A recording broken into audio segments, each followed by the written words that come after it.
Broadcasting from Cincinnati, you're listening to the Ringside Reporter podcast. All the news from the world of boxing right here. Well, I'm talking to you the way I want to talk to you. Now, here's your host, Eric Lorda.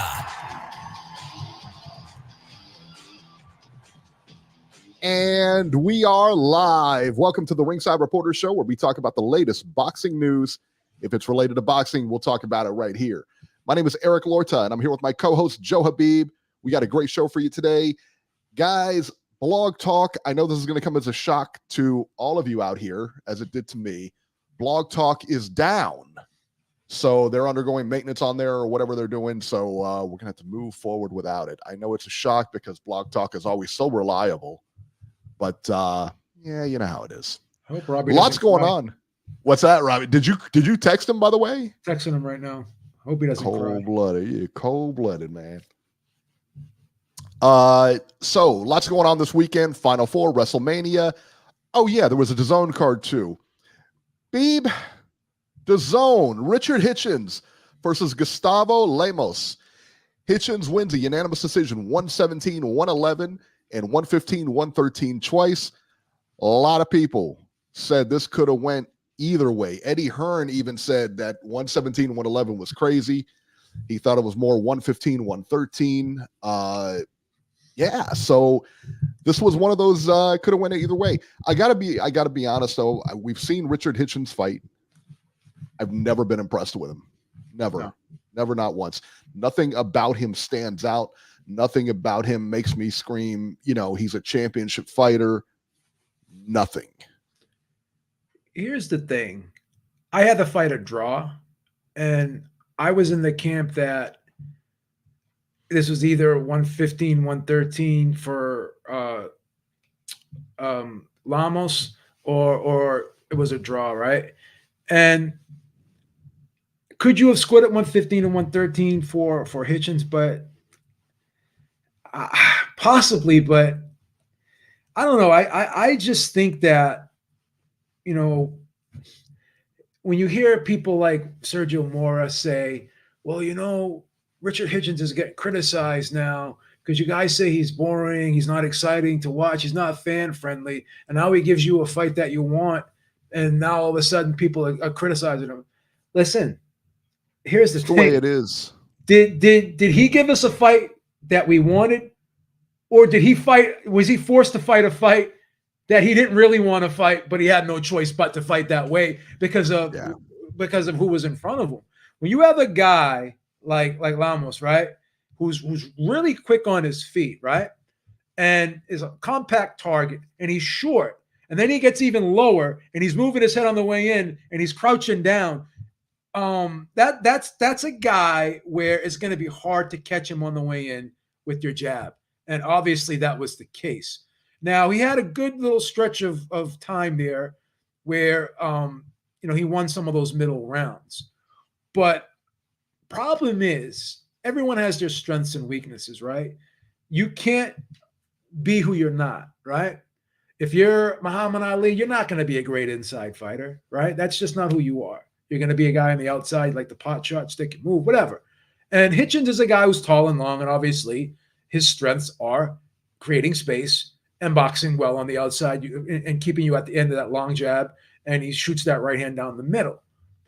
But you're not going to be a great inside fighter. That's not your game, right? You don't have the body style for it. But you have to know how to nullify a guy who gets on the inside with you.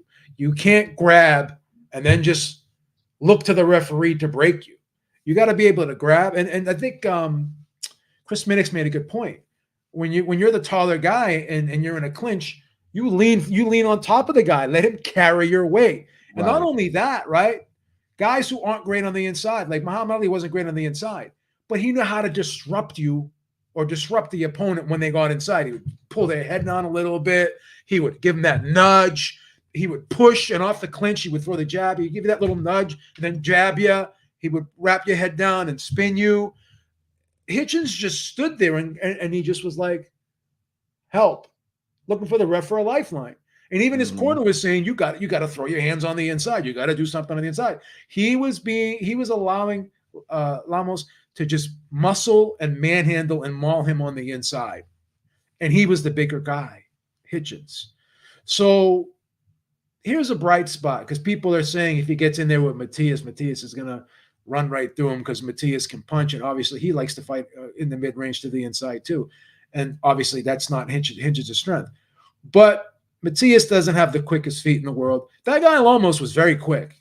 And I think that that foot speed and his ability to move his head and make himself a compact target really gave Hitchins some problems. And when you got a guy that sits down and crouches and then, springs up, and sometimes in that crouch will throw that looping right hand. When the guy moves down, you're looking down on him.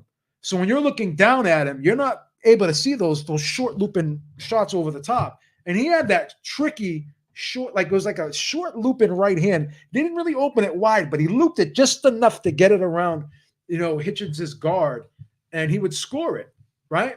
And another thing too, when you're the taller guy, you're jabbing down. So when you're jabbing down, you're exposing your face a little bit. And that's where the short guy can loop the shot over the jab, right? So that's why he was able to loop the right hand over the jab when he's trying to go down with it. So this Lamos character was very crafty, very tricky. And when you're on the level or supposed to be on the level that Hitchins is, when you're getting ready to catapult yourself into a world title fight, right? You have to be able to make adjustments and deal with this type of style. And if you can't deal with this type of style, then I don't know, as you said, if you can be world champion or be able to fight at this creme de la creme level. You could be a top 5 guy, you could be a top 10 guy, but can you be the guy when you can't deal with this type of style? That's a big question mark. Matias is stomping this guy. Yeah, we criticized Haney. People have criticized Haney for being limited, as they say, only being able to do certain things. But if you go and watch that Lomachenko fight, he gave you a different wrinkle. Whether you thought he won or lost, he showed you that he could hang on the inside. He showed you that he could bite down. He showed you that he could get tough and gritty. And even in the Kambosos fight, when they grappled up, you saw him manhandle Kambosos, walk him back. You grab a guy, you push him back if you can. If you can't push him back, give him that little push, create that space, and punch off the clinch, grab, turn off the clinch, maneuver the guy, and turn him into the line of fire where you want to set up your shots. You don't just grab, stand there, look over to the ref. You going to help me here? You going to break this up? Come on. That's not how you do it. Not at this level. It was Lamos's first trip to America as far as a fight goes. Every one of his fights took place in Argentina. It's crazy how much time, when you think about it, how much talent is actually out there. You know what I mean? Nobody's heard of this guy, but he comes in and the way he fights, and again, boxing is so deep. It's such a deep sport that you don't, guys you've never heard of, guys that, and again, a lot of it's luck to get to those places. A lot of it is luck. I mean, you got to have skill to get there. Don't get me wrong, to be a champion or anything, but a lot of it's luck too. And again, you could argue this fight could have gone either way. And I felt the best I could have done for Hitchins was a draw. That's the best I think I could have done for him. Wow. And ironically enough, I gave Lemos the last round. None of the 3 judges gave him the last round. None of them, right? So if they give him the last round, then the fight's a draw, right? The fight's a majority draw. And that 117 and 111, I don't know how you come up with that. But it just gets irritating whenever there's a close fight like this. It just always conveniently goes to the house fighter, the bigger name fighter. Yeah, oh sure. I get it. It could have gone either way, but why does it always go to the house fighter? I'm not saying anything nefarious is done, but this is what I always say. There's always a built-in bias I think the judges have for the house fighter. They're always going to give the house fighter the benefit of the doubt in a close round. It seems to me, just by looking at, the anecdotal evidence. Yeah. And it's funny too, because when you look at a guy like Steve Weisfeld, he generally, whenever you have those matchups where it's like an aggressive guy going up against a guy who's kind of like the boxer or the mover, he tends to favor in fights historically the guy who's the aggressor. Why didn't he go for the aggressor this time? So I'm not saying anything nefarious was. Yeah, I'm not saying anything nefarious was done, but I just do think that there is this subconscious bias to the house fighter. There just is, right? Yeah, I agree. Agreed. Let's talk about the co-main here. Diego Pacheco versus Sean McCallman. Pacheco wins a unanimous decision over McCallman by the scores of 98-92, 97-93, and 96-94. Beeb, what about Pacheco? Oh, well, again, this was a 7-3 type fight, and the first half was a little shaky for him, but he made an adjustment, right? He said to himself, I'm trying to get on the inside, but instead of catching that jab, catching and then throwing my own jab, catching and shooting, said to him, I think he made the adjustment where I'm just going to step around it. I'm going to take that step away from it, and I'm going to jab inside his jab, right? So instead of trying to time it and get the timing down, he moved away. He moved away out of the line of fire, and he stepped in hard with his. So he was waiting a little bit too much, I thought, in the first half of the fight, trying to get the timing down. But then when he just said, I'm not going to think about getting the timing down, I'm going to just move away from the jab and jab inside his. And when I do jab, I'm going to step in hard with my jab. Okay? When he started doing that, making that adjustment, I thought he started having success. And when he was in there, he started going to the body. He wasn't trying to hit him in the head, not trying to look for the perfect shots. I'm going to slow this guy down. I'm going to take the wind out of this guy's sails. This guy's got a lot of energy. He's fighting at a fast pace. I'm going to slow him down a bit. I'm going to get in his chest. I'm going to jab him hard, step in hard with the jab, knock him off balance, and then jump right in behind. Once I knock him off balance and break the rhythm, just step in hard. And when I'm in there, I'm going to make my time spent in there. I'm going to make it worth my while. I'm going to go to the body. I'm going to make investments. I'm going to break this guy down. Instead of trying to be, sometimes when you're in there trying to be too perfect, trying to time everything, it doesn't always work out that way. That while you're trying to work all that stuff out, the other guy's not going to just sit back and wait for you to try to figure all that stuff out. Yeah, the other guy's punching, So I think once, from the fifth round on, Pacheco really took over this fight. And for a young guy, 23 years old, I give him credit because he actually made adjustments, and that's what you got to do. Yeah. Hitchins was the opposite. He was looking for help from the referee, and that's not how you fight at this level. You got to make shit happen yourself at this level. And if you can't do it, you can't do it. That's the way the game goes. But if you're getting ready to fight for a world title, you got to be able to figure it out. Yeah, that's just that simple. You're highly touted. And listen, good luck with that. You're highly touted. You're supposed to be possibly, potentially, arguably the man. Well, you got to figure it out, and you can't look for the referee for help. I agree. Let's talk about the Galifi Agustin Gatto. Galifi wins by TKO in the 10th round. Is Galifi? We know he won the fight. We know it was a knockout. He got stretched a little bit, but is Galifi the real deal? I think he's a decent fighter. I think he's good. I don't think he has that extra quality that you need as a fighter. You know what I mean? I don't think there's any. Yeah, there's nothing dynamic about the guy. He's just good, right? Yeah.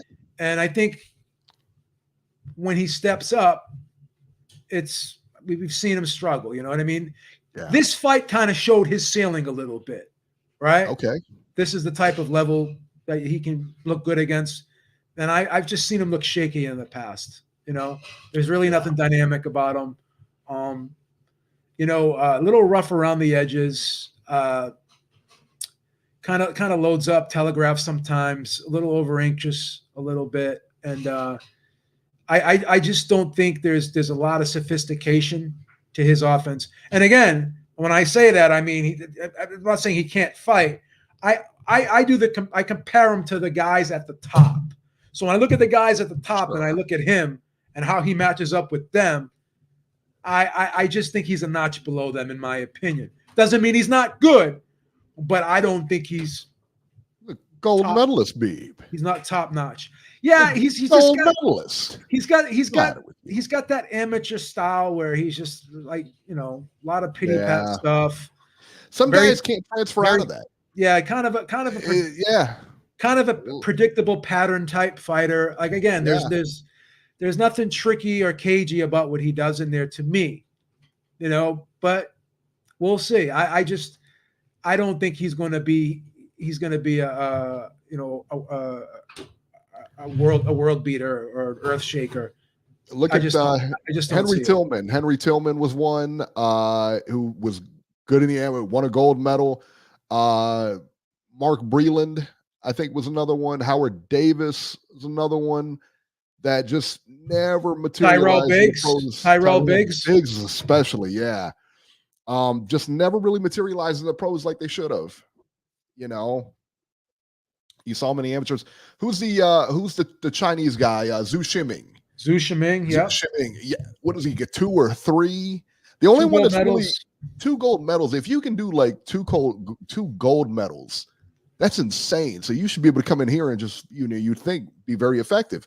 But you've been fighting the same style for multiple years. Yeah, and then you come in here and then you got to switch. Rasheed Warren, also another one, a 3-time Olympian, became a champ, but was never, Yeah, I mean, we've seen him come up short.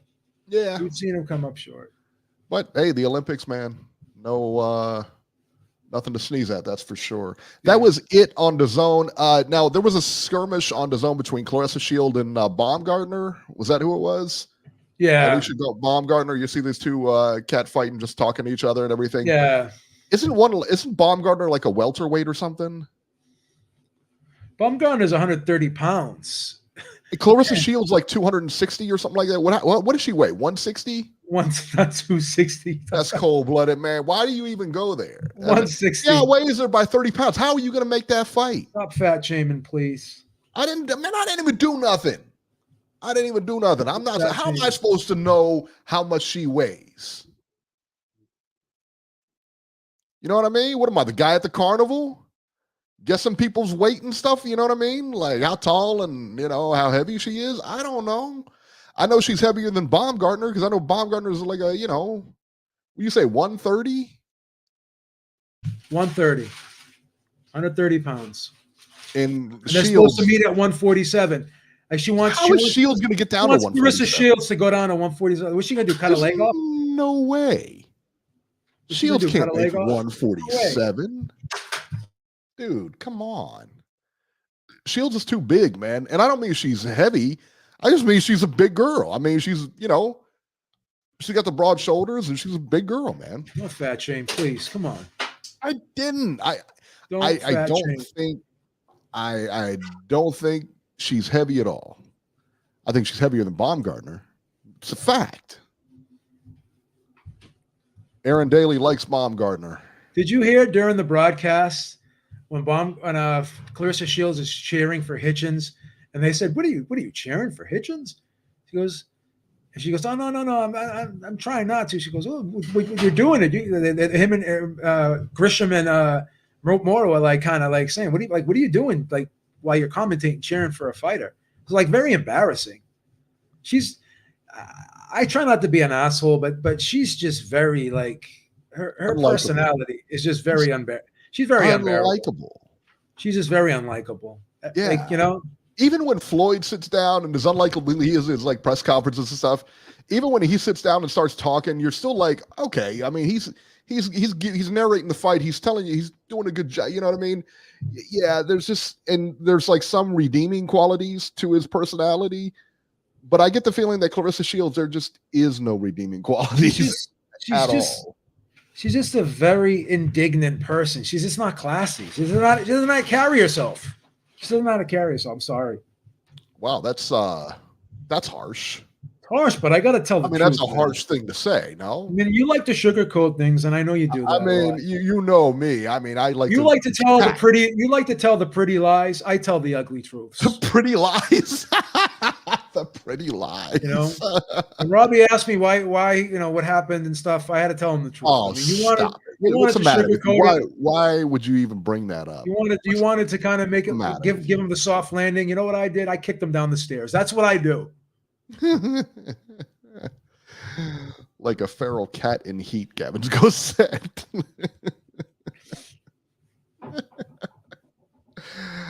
All right, let's talk about the upcoming fights because that lousy card, and yes, I said it and I went there. I'll do it again. On DAZN, was that a pay-per-view worthy card? No. Boom. Done. I canceled DAZN. Yeah. I canceled it. You've been on the train. Montero canceled it too, I think. I read somewhere that he canceled it. I know a lot of people that cancel. I don't want to start name dropping because I don't want to put people's personal business out there because I don't want to get sued. But a lot of people canceled, man. A lot of people canceled. A lot of people. All right, let's talk about it here. April 13th, next week, another outstanding DAZN card from Las Vegas. Jordan Gill versus Zelfa Barrett. 12 rounds, junior lightweights. What the fuck is this nonsense? What is this? Ellie Scottney versus Sergeline Lefebvre. 10 rounds for the IBF women's junior. Am I reading this correctly? This is the nonsense that DAZN is putting on. You are, sir. Pay-per-view, right? Pay-per-view. I'm not even going over the card. Not even doing it. No way. Are you seriously? This is the garbage that gets put up that they expect us to pay for. That's it, right? This is it. And then what? We got to pay for the Ryan Garcia fight. Yep. Because he fights on DAZN, right? But no, we got to pay. You got to pay $60. Shit. Yep. That you guys are posting. It's nonsense. It's nonsense. Nonsense. But let's talk about the real card this weekend. Coming up from Corpus Christi, Texas, on ESPN and ESPN Plus. Beeb, Ohio Zone. Jared, Big Baby Anderson versus Riyad Merhy. 12 rounds, heavyweights. F.A. Ajagba in the co-main versus Guido Veneo. 10 rounds, heavyweights. Henry LeBron versus Charlie Suarez. 10 rounds, junior lightweights. And Abdullah Mason on the card versus Ronald Ron. 8 rounds, lightweights. Robson Katsukeo versus Jose Ivan Guardado. My Spanish needs work. 8 rounds, junior lightweights, and that's about it. But it's a good card. ESPN. All right, Beeb. Let's talk about it. It's a good card. Big Baby Anderson is gonna murk Riyad Merhy. Merhy. Listen, it's all over but the crime, Beeb. You're looking at the next heavyweight champion of the world. You know, not for nothing, I'm privy to things that most normal people aren't. This is true. I heard, and I have it on good accord, that Jared Anderson, knocked out Tyson Fury in sparring a couple years ago. Cold. That's what I'm hearing. I mean, yeah, that's the truth. You're looking at the next heavyweight champion, son. And you know where he's from? Did I mention where he's from? What did Allen Iverson once say? Ohio, son. What did Allen Iverson once say? His famous quote. What was his famous quote? Talking about practice? Are we talking about practice? That was his famous quote. Are we talking about practice? Never won nothing. Are we talking about practice? Son, the new undisputed heavyweight champion. I would say within. You want to brag about practice? Even if that did happen, that's practice. Practice, even if it did happen. Are you the type of guy that would score 20 points at a scrimmage and think you were the shit? I mean, come on, buddy. Of course. Of course. Are you kidding me? You know me. Of course I'm bragging about that the next day. When you were playing the B team in practice and you scored 20? Hey, they shouldn't have put him out there. They knew what I could do. Shouldn't have put him out there against me. Tearing it up. All right. those are the upcoming fights this weekend. Now, remember, in 2 weeks, the big one, Devin Haney versus Ryan Garcia. Babe, I got to be honest with you. I am shocked. That this fight is still on. Yeah.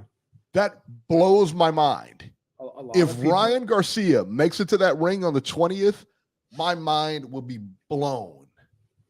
If he wins the fight on the 20th. A lot of people are saying the same thing as you. They're saying, I can't believe this guy's making it. He's going to make it to the ring. I mean, what do we got? Ruthless, dude. Oscar's ruthless, son. He should have pulled this boy out of there, man. Come on, man. Because we're going to be talking about this 2 Sundays from now. We're going to be talking about it like, man, De La Hoya doesn't care. He's like Eddie Hearn, man. Let me ask you. He throws his people in. Do you think he's going to pull like an Oliver McCall in the ring? I think it's possible. Where he just does He did at that press conference. He's going to have a mental breakdown? I think he did at that press conference. He did, didn't he? Yeah, he came in on that white horse, and as soon as he got off that horse, man, it snapped. He was acting weird, right? He was so cringing there, man. It was totally strange watching him, and you knew he was losing it. Something wrong with that guy. Devin Haney was getting in his face, ripping him, no response. Whereas before they were kind of bantering back and forth. There was no response this time. He's done, son. Something that was most bizarre during the press conference when Devin said, "Are you going to pull out? Are you going to pull out? Are you going to pull out?" He didn't say nothing. And his dad turns to him and said, Ryan, you going to answer him? You going to tell him you're not going to pull out? Like his dad was like, damn, yeah. I need to know you're not going to pull out, man. I gotta make a mortgage payment here, man. If you don't fight, I don't get the money. I can't pay my mortgage. What's going on here? You got to tell him you're going to fight. I got to make a mortgage payment. You got to tell him you're going to fight so I can pay the mortgage. Yeah. Adam Hurley said Riyad Merhy's a good fighter. He is. He's a very good fighter. But you're going up against a legend. You're talking about Big Baby Anderson, son, the real Big Baby, the only Big Baby. He's a good fighter. But you're talking about greatness here. There's a difference. There's levels to this. And we're going to show you that next Saturday. Because that's how Titletown rolls, baby. But I will tell you, like I said, man, I don't think he's making, like I said, if he gets there, I'll be shocked. I'll be 100% shocked. He's still doing nonsense on social media. He is. I mean, just complete nonsense. He was the other day, he was with Alex Jones or something like that. I'm like, dude. Dude. Jesus Christ. Yeah, let's align myself because the smartest move you can do for your career and, your social standing is to team up with Alex Jones, who just got $1 billion. I don't know, it was $100 billion, some stupid lawsuit that he'll never be able to pay against the Sandy Hook victims, parents and stuff like that, because he said it was a hoax. He said they were all actors, blah, blah, blah. Just nonsense, just complete nonsense. And they gave him that settlement. It was like $100 billion, or I don't know what it was. I think it was $1 billion. I think it was at least $1 billion that you'll never be able to pay back. And you know what? Good for them. Good for them. So there you go. All right. Okay. So this weekend, this is interesting. And I give credit to Mario Munguia because he is the first one I saw do this. This was years ago too. This was years ago, by the way. And he said, what if boxing had a WrestleMania? And every WrestleMania, every season or whatever, we kind of like to do this and say, okay, well, what if boxing had a WrestleMania? What would the card look like? So if we stripped away all the promoters, all the nonsense, and it was your call. You can just book this thing. So you can have any heavyweight fighting any heavyweight or anybody fighting anybody. All right. And that fight comes off. What would that card look like? Beeb, I'm going to give you my rundown. Go ahead. All right. So for the earlier, we're going to go in order of weights here. All right. Naoya Inoue versus Ray Vargas.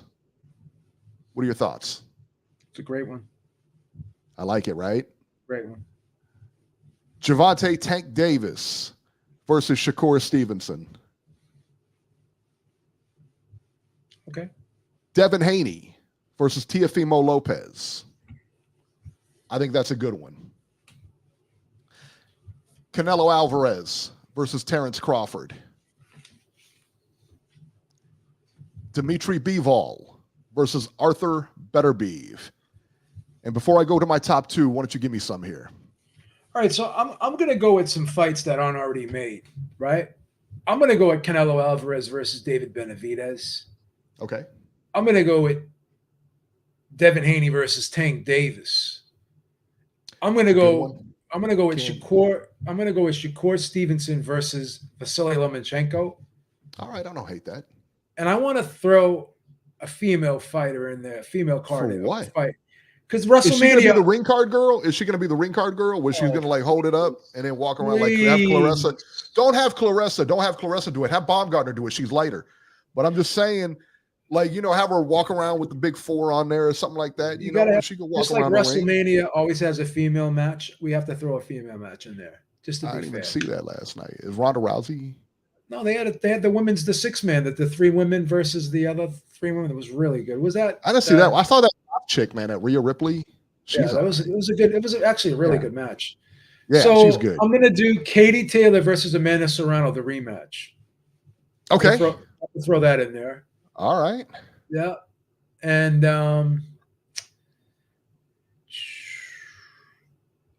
Naomi Inoue versus Bam Rodriguez. I thought about that too, but he's way below Inoue, isn't he? I think he's coming up from 112. Inoue is 122, right? Yeah, and Bam's coming up from, because I thought about that too, but I thought, man, Bam's fought at 115, right? I would like to see them have a fight at 118.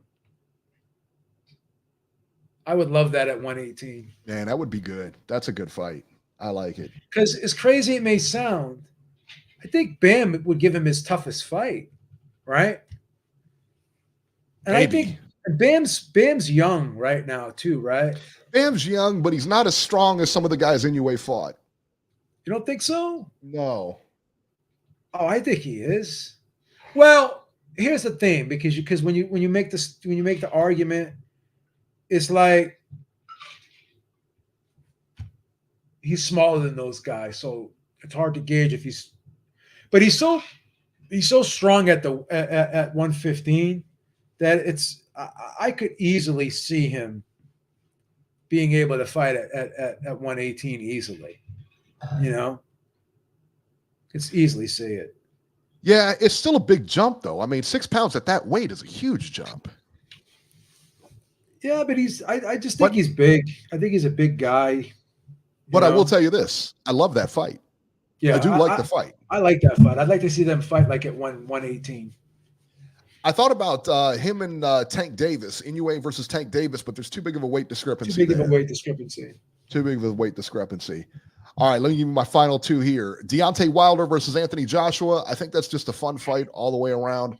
Okay. I think I want to see it. I don't want to see Tyson Fury, Anthony Joshua. It doesn't really do anything for me. You don't like it? I mean, I don't mind it, but I'd much rather see Deontay and Anthony Joshua because it's just a fun fight. Just a fun fight. Main event here. Alexander Usyk versus, hear me out, David Benavidez. They're roughly about the same size. Come on, stop it. Stop it. He's moving up in weight. He's at 175 now. Not to mention, Usyk did fight Sean Porter. I'm saying. How tall is Usyk? How tall is Usyk? 6'3". How tall is Benavidez? 6'2". Thank you. To be fair, do you think Usyk's a legit heavyweight? Well, can he still make 200 pounds? Yes. Is he a legit heavyweight? I mean, he's like 220, 222? Yeah, I mean, yeah, I think he's a legit heavyweight, but in this era, he's a small heavyweight. He's a small heavyweight, right? David Benavidez can be a heavyweight. He's at 175 now. He's going to beat whoever at 175. And then what's he going to move up to cruiser? Nobody wants to see him at cruiser. He's moving straight up to heavyweight, son. Listen, who was it? Michael Spinks did it. Michael Moore did it. Michael Moore did it. 175 to heavyweight. Right. Roy Jones did it. And Michael Moore was 6'2", too. Yeah. And he was a big guy. I mean, once he got there, he was a big guy, you know? Yeah. I've been drinking again. Stop it. I don't think it's ridiculous. You know what else would be a good fight? It's probably not a mega fight, though. David Benavidez versus Zurdo Ramirez at cruiserweight. That's a good fight, too.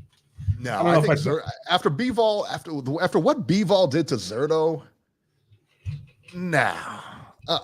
David Benavidez. He's got to fight Bivol. He's going to beat Bivol. He's got to fight Bivol, or he's got to fight Better Beef. David Benavidez versus the winner of Better Beef Bivol is a good fight, too. Yeah, I think so. And I think that's going to happen. But I'm telling you, I think it's a matter of time before he goes to heavyweight. I'm telling you, I think it's a matter of time before he goes to heavyweight. The Canelo fight is not going to happen. Doesn't want it. Canelo doesn't want that fight. And it's not going to affect Canelo. Canelo doesn't need him. You know what I mean? It's going to happen in September. It's not going to happen in September. He doesn't want to fight him. It ain't happening, son. And you know why he doesn't want to fight him? Because he gives Canelo no respect. That's what he said. Doesn't give him any respect at all. Let me ask you this. Do you have to respect the guy? I mean, it's boxing. This is like the hurt business. You're right. You're 100% right. You don't have to. What is you don't have to. But can you please fight me? Can you please? But you can say that all you want. But who's holding the cards? Not you. Here, I understand. Not Benavidez. I understand what you're saying. So you're gonna have to play ball, son. I understand what you're saying, but let me ask you this. You have to wash my car. They already, like, when Canelo wanted to fight Charlo, what did they say? You're not fighting Charlo, right? If the broadcaster doesn't accept the fight, like this whole thing, Canelo could do whatever he wants. Yeah, he has a lot of leverage. There's no doubt about it.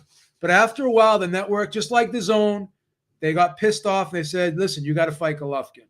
What did he end up doing? He ended up fighting Golovkin.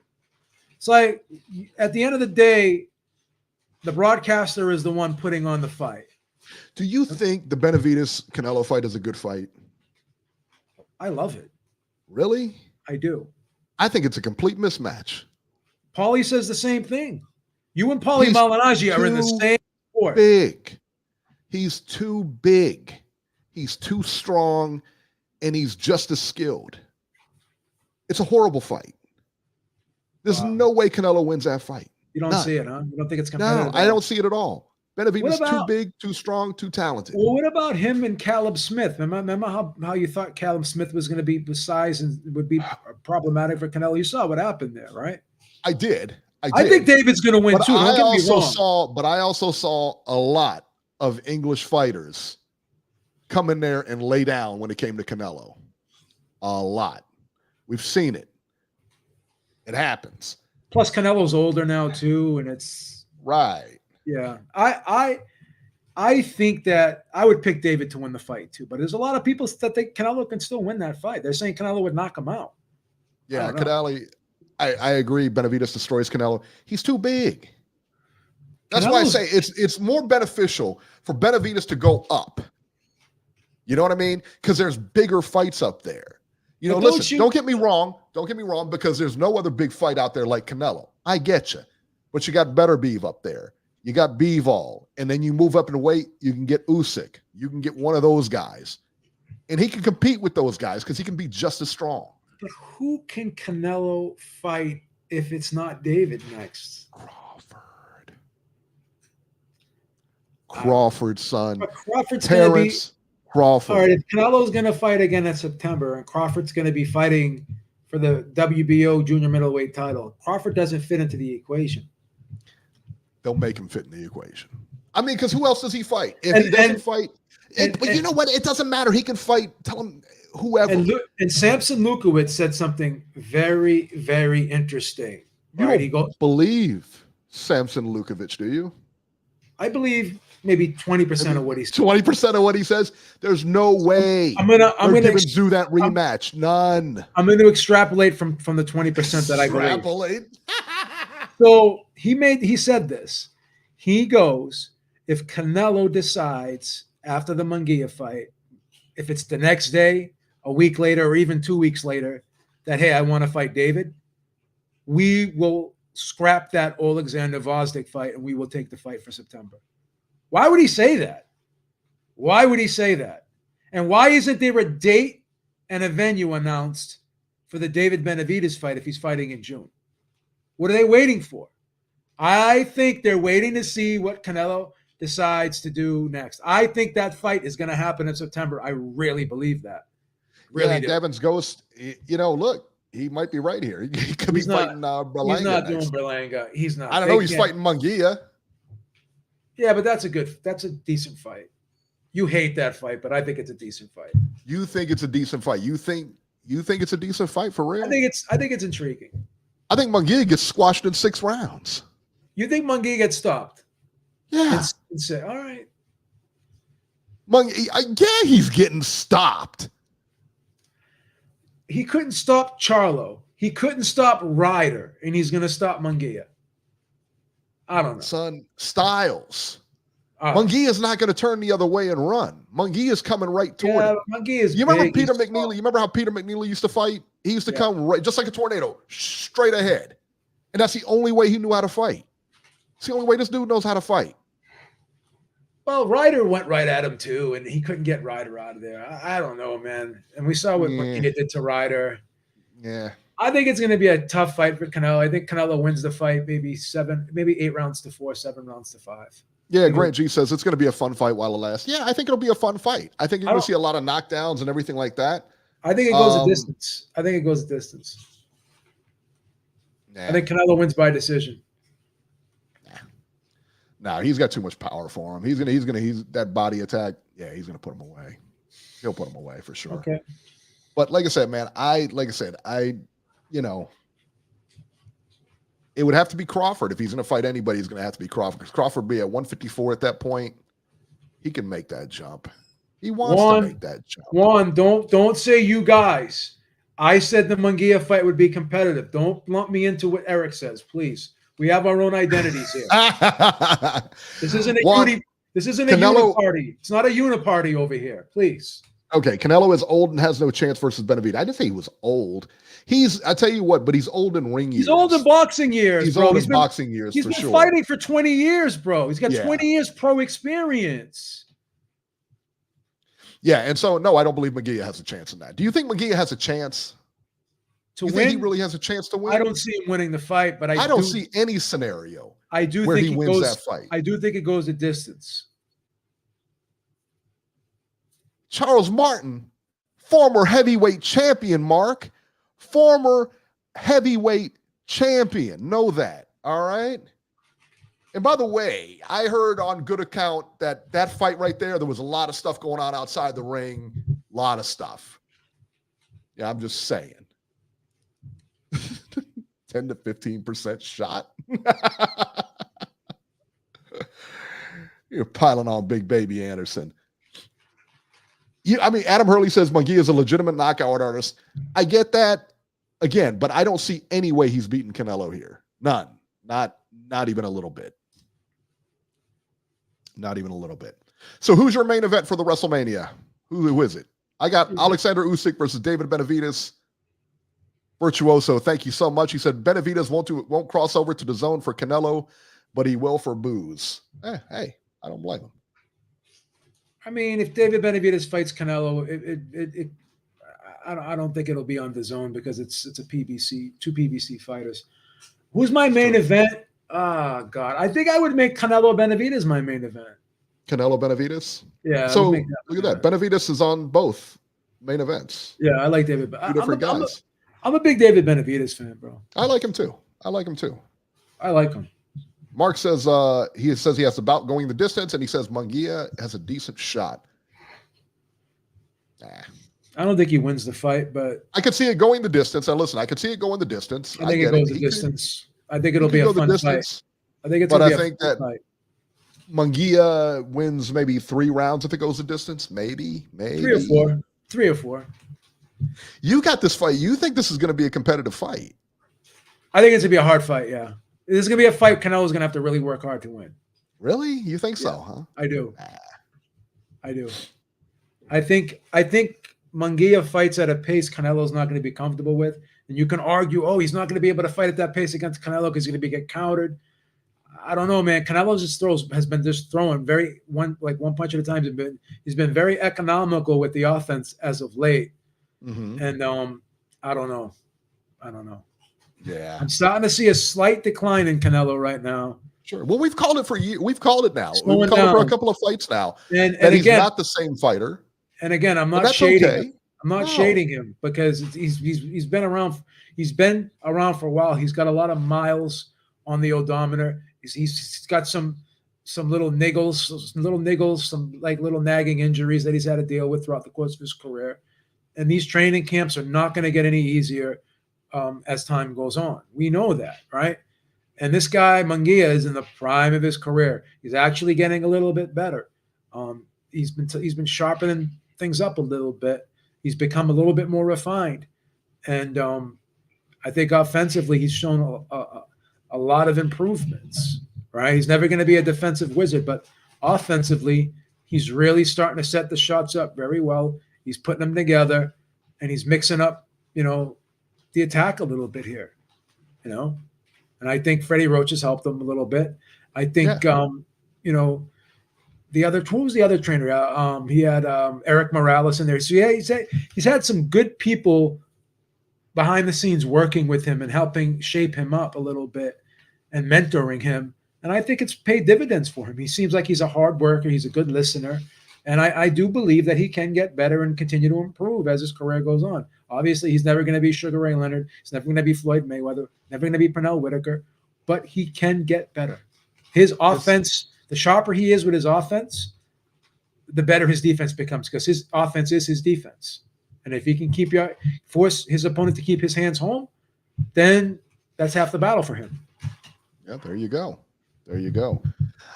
Like I said, man, I think it's going to be a whitewash, but what do I know? Listen, I've thought a lot of fights were going to be whitewashes that weren't. So there you go. I thought Lomachenko versus Haney was going to be a whitewash, and boy, was I totally thought that was going to be a whitewash. Totally misplayed that one.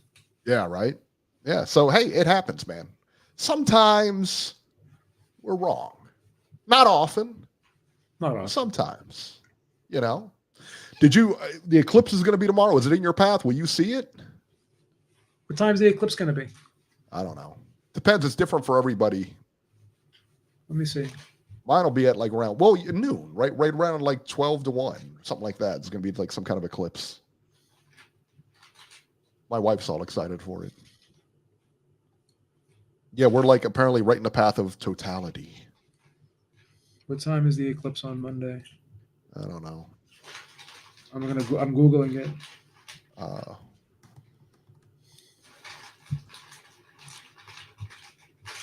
Boston.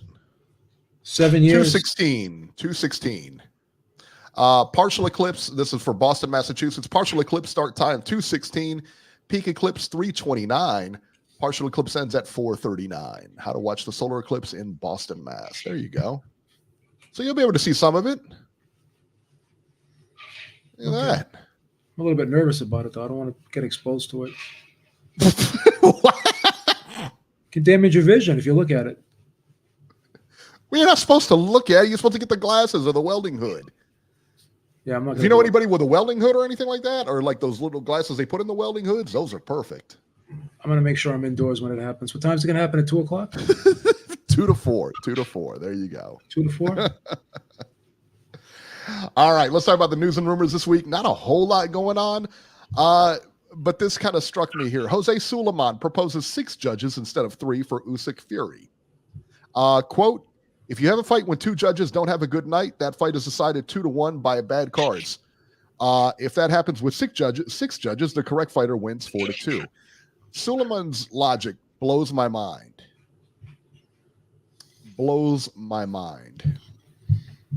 6 judges instead of 3.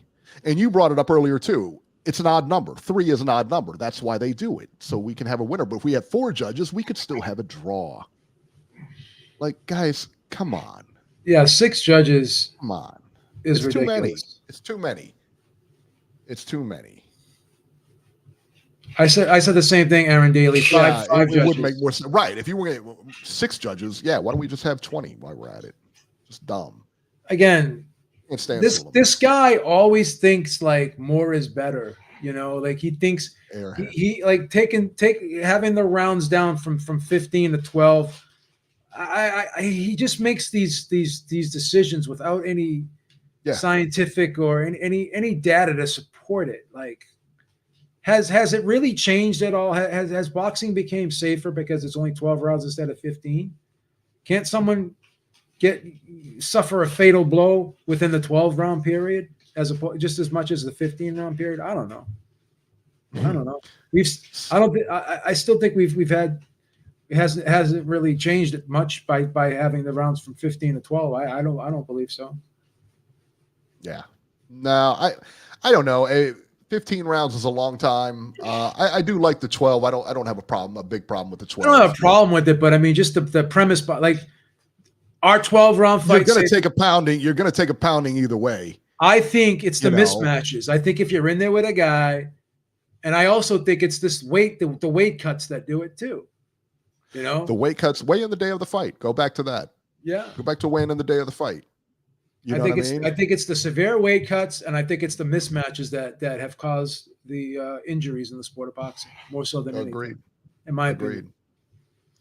Muhammad Ali was inducted into the WWE Hall of Fame this weekend. So there you go. He was in the first WrestleMania, and there you go. Not bad. Not bad for Ali. Aaron Daly said you should trial additional judges on small shows, not on the biggest fight of the generation. Yeah, I agree. But a lot of times, like, when they go to these towns or whatever, they have to use their commission. They don't use like a Vegas commission or something like that. They have to use like the town's commission. So if it's a big fight, a lot of times the judges may not be, maybe they're local. Who knows? What are you going to do? All right, guys. Next week, we'll have all the action next week. Don't forget about the Eclipse tomorrow. And B, what was it? We're going to remind them something else. I can't remember. I don't know. Who cares? WrestleMania tonight? Oh, yeah. WrestleMania's tonight. Yeah, if you guys want to watch it, it's 2 parts now. Yeah. Imagine that. Like, why don't they just do it in one night? I don't like the 2 nights anymore. Yeah, it's kind of, I don't know. Did they always do it? Has they always done it? It used to be like one night. It's been 2 nights for the past couple years, I think, for the past few years. So it's been on a run a little bit. Yeah. Well, they have like 70 something thousand people. Something like that. It's in Philadelphia Stadium where the Eagles play. So it's packed. So, dude, there's like, it's insane. Who's your brother got in the final, or who's your brother got in the finals tomorrow? Who's going to win the finals tomorrow, Rich? What? Who's going to win the finals tomorrow? Probably UConn. Said UConn. I think so too. Yeah, I'd like to see Purdue win it, but I think UConn's going to win it. It's pretty obvious, right? I think so too. Yeah, Purdue's really good. But UConn, man, they're tough. They're a really tough team. I thought Alabama was going to hold on last night, but yeah. There you go. Be interesting. Right? What's that? It's going to be interesting. I think so. It'll be interesting for at least a half, because they tend to really start to move on the second half. So Aaron Daly says, where's Robbie at? No calls. Yeah, no calls today. Blog Talk is down. I know that's hard to believe, but they're such a reliable company. All right, guys, that'll do it for this edition of Ringside Reporter. As always, you can catch Joe Habib on X at jhabib1. Their YouTube channel is at ringsidereporterlive.com, and you can find me on X at ringside73. Guys, have a good one, and we will see you next week.